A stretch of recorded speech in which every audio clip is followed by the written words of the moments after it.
fi Andu'aalam weellisaa Andu'aalam Gosaa ajjeesisuuf birrii miliyoona 2 warri walitti qabaniitoo marii gochaa jiran garee ijaaranii achi keessaa gurbaan kun maqaan isaa Qawwee malee jiraatan jiraatu yeroo ammaa Kanaadaadhaa tan dhalate Harargeedha. Ani waan jedhe tokko warri yaade akkasii odeessitan kun ittumaan miidiyaa guddifanna jettanii karoora akkasiif kaatanii moo dhuguma wanta kana yeroo namni qindeessu ni agartanii moo erga argitan ta'e warri waan akkasii lablabdan kuni isinillee kee jirtu jechuudha garee sana keessa. Gurbaan kuni namoota baay'ee maqaa dha'e namoota baay'ee kanan jedhamne maqaa dha'e Itoophiyaa keessa jiraatanii akkasitti immoo wal gurmeessaa jiru. Maatii Andu'aalam miidhuuf akkatti birri walitti qabamaa jira birri miliyoona meeqa jedhee eessatti arge beekni amma ani dhugaa dubbachuuf yeroo tokko maal nutti fakkaata beektu waan gaarii hojjenna jennee yookaas immoo waan gaarii nutti fakkaate waanuma nutti dhufe yoo haasofne fakkeenyaaf namoonni waan akkasii sammuu isaanii keessaan qabaannillee fakkeenyaaf immoo maatiin qananii jayyoon keenya akkatti boqottee hin beeknu tarii uf darbattee akkaataatti ishee waa taate hin beeknu jedhanii sammuu isaanii amansiisaniiru yoo ta'e garuu immoo isin miidiyaa guddifachuuf haala akkasii gaafa qindeessitanii jarri sun gara lubbuu baasatti walitti deemuu jechuudha suma dhugumaa jechuudha. Maaliif namni maaliif shakkee akkas jedhee ka jedhamutu isaanitti dhagahamaa jechuudha isin miidiyaa keessan guddifachuuf kijibdan garuu maatiin sun immoo maatiidha waan ta'eef haadhaadha abbaadha firoottan isheeti gumaa mucaa isaanii dhiiga mucaa isaanii barbaaddachuu jiranii jechuudha. Sinii galaan kanaaf namaaf nama walitti buusuuf jecha haaluma mijeessitanii waanuma sammuun keessaati qindeeffatta hinaasa'ina dhugaa rabbi bakka sammuu keessaa ajandaa baastanii jechuudha. Ajandaa yoo barbaadde waan feete jettee baafachuu dandeessa garuu waa'ee lubbuuratti hin qoosina dhugaa rabbi isinitti maani waa'ee lubbuuratti amma gurbaan kun ani irraa kuteen fide malee viidiyoonsa baay'ee iraadha jechuudha. Kanaayyuu suuraa nama faana fideera. Suuraa ijoollee walitti qabee ka shamarranii ka dhiiraa walitti qabeetu isaan kanatu birri miliyoona meeqa walitti qabee maatii Andu'aalam miidhuuf jiru. Kanaafiyyuu gara ta'utti haa deemanii jeen gara ta'utti eessatti deemu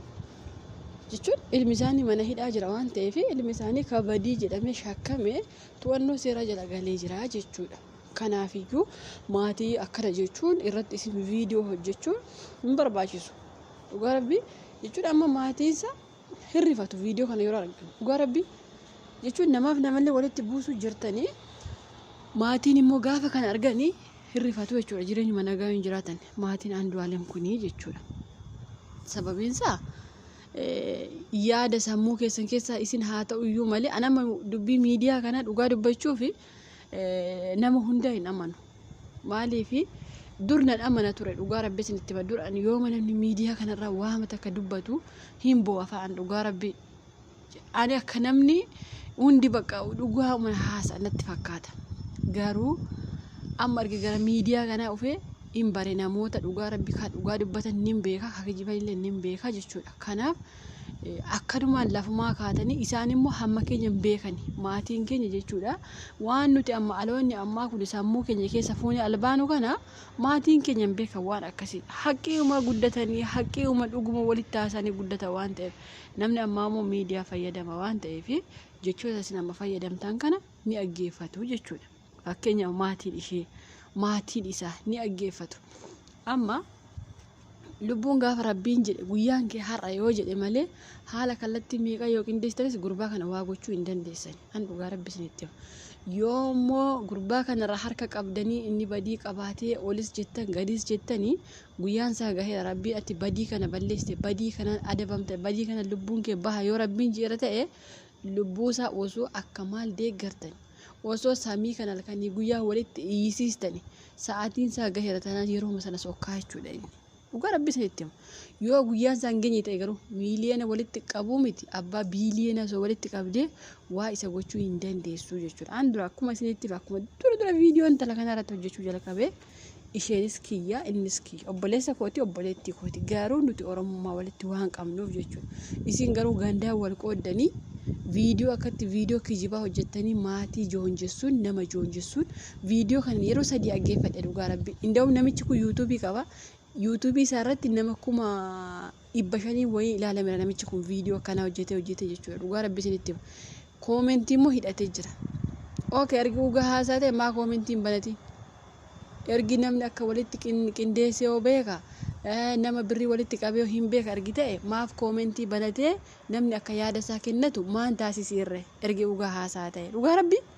an namicha kana subscribe go jira yuutuubii isaa hunda ofeen irra bu'a. Garuu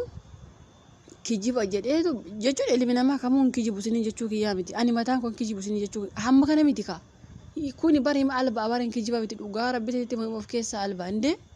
lubbuudha akkoo kuni qoosaa wayii isinitti fakkaate kuni waan ittiin miidiyaa guddifatan yookaan immoo waan ittiin maallaqa argatan miti bar kuni lubbuu namaati. Ergi intala keessan taate ergi qomoo kee taate ergi obboleettii kee taate ergi dhiigummaa ishee qabaatte ergi du'uun ishee si aarse si gaddisiise akkanan jettu ture sila. Maatii isaa fixuu fi maatiin isaa akkasitti birrii miiliyoonni meeqa waan namni walitti qabaa jira biyya alaarraa akkas ta'aa jira eenyuun biyya alaa taa'ee birrii walitti qabee gumaa intalaa baasna jee gumaan haacayyuun baane gumaa ishee baay'attanii akkas taatu nama dhugaa rabbi yoo miidiyaa keenya guddifanna yoo jettan malee hin kijibiina gumaan eenyuyyuu biyya keenya keessatti bahee hin beeku an dhugaa rabbi isuma dhugaa isinitti muuf yoo ta'e jechuudha maaliif beektu nama si ajjeese hin beektu ka amma namni tokko biyya keenya maal beektanii finfinnee kana keessaafu finfinnee kana keessatti abbaan isaa hin beekamu karaatti argame abbaan isaa hin beekamu fooqirraaf darbite abbaan isaa hin beekamu shinti beetii duutee kufte abbaan isaa hin beekamu shaaworii galee achitti hafe mucaa weellisaa sun ifaa sooraamoo akkam jedhan sana faa shinti beetii galee achi keessatti hafe hin jenne isa mucaa ilkaansaa akka kaarroo wayii tokko sana dhugaa rabbi isa fayyadattanii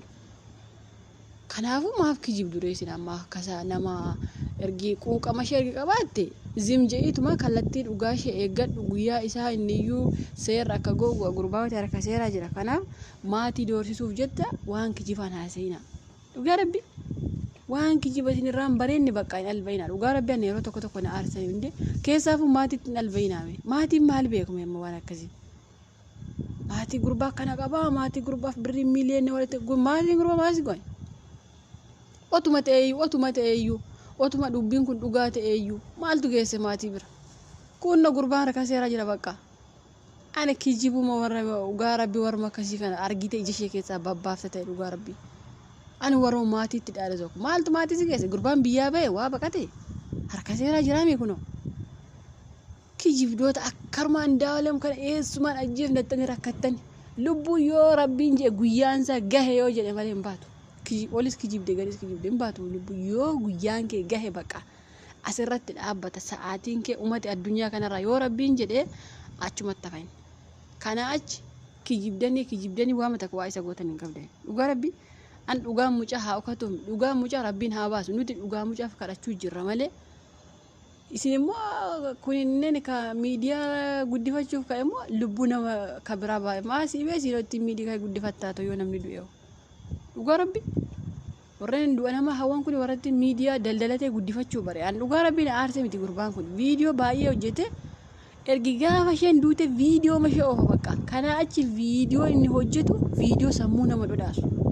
maatiin ishee akkas gochuu fi maatiin ishee mana itti guubsu inda'u maatiin ishee haqa mucaa keenyaa barbaanna yaa oromoo haqa mucaa keenyaa akka bakkeetti hin ishee namni nuu barbaada jedhan malee maatii ishee gaafannaa maalii taana isin maaltu isin dhibame ammaan dhugaa rabbi isinitti maaluma dhibame moo rakkasii kana seera maaltu isin waame moo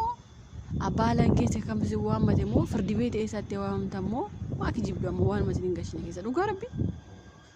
ajandaa abdanii maa kijibdanii Egam akka garaa keef maatii gurbaa doorsisaa jira amma gurbaan kun akka garaa isaa fi maatii andaalam doorsisaa jira bakka birriin alarraa walitti qabame miiliyoonni meeqa gurbaan hargeedha kijibdu dhugaa rabbi nabitti kana biraan naagaame sheerii godhate kijibdu kan dhugaa rabbi maa kijiba akkas inde yuutuubiin kee yoo akkas kijibdee lubbuu namaatiin nama doorsiste malee siin deemu yuutuubiin kee qilee naaseen jazbaa akkasii kana dhugaa rabbi